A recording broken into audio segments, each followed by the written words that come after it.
İslam dini nацизм, расизмге каршы го. Мен Африкадан bir hafiza kız menen tanışkanмын.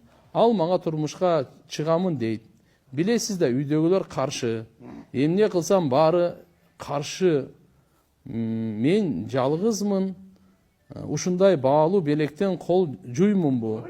Истигфар айтып жүрөм. Дайыма ушул кыз жашоомдо чыкты. Эмне кылсам? Мына мени кайра айтышат эле. Эки бир тууган балдар үйлөнсө болобу. Мен айттым эле го, Африкадан алып алды. Мына айткан уже келип атат. Ошо дагы айтайын, мен качан кызыктырдым эле. Мен качан ушу бир туугандар бири-бириңерге эч жака бербей эле кудалаша бергиле деп.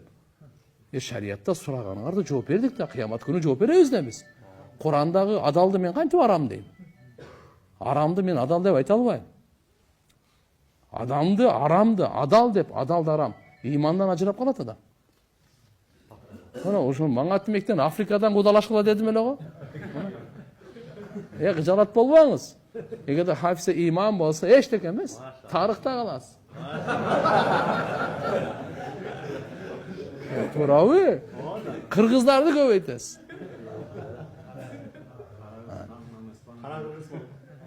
Кудайга шүгүр жүрөгү кагы. Азыр мына өңү актар, жүрөгү капкаралар не кереги бар? Аркасынан бычак сайгандар, уу берип өлтүргөндөр. Чекеден ошол. Сулуулуна кызып динин таштагандар. Хафиза Куран.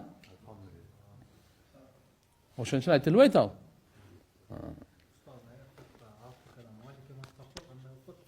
Эчтеке болбойт. Мусулман. Мусулман эмес, бул хафиза турбайбы? Afrika'dan bir hafiza kız menen tanışkanmın da. Allah.